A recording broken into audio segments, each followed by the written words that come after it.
এটা হলো একটা লেদার কাটিং বা ডিজাইন মেশিন, যেটা কারেন্ট, হাওয়া, অক্সিজেনের মাধ্যমে চলে।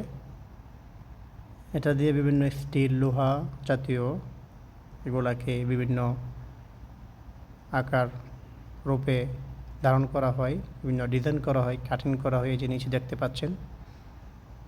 তো যে যার রুচিসম্মত তার চাহিদা, তার পছন্দ অনুযায়ী এটা এখানের মাধ্যমে কাটিং করতে পারে, ডিজাইন করাতে পারে।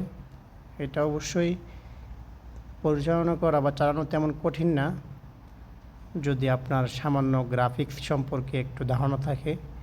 এটা অবশ্যই কম্পিউটারে কন্ট্রোল করতে হয়। সব কিছু যারা ডিজাইনার বা গ্রাফিক্স সম্পর্কে যারা কাজ জানে ওনারা ডিজাইন করে দেয়, আর এখানে কাজটা শেষ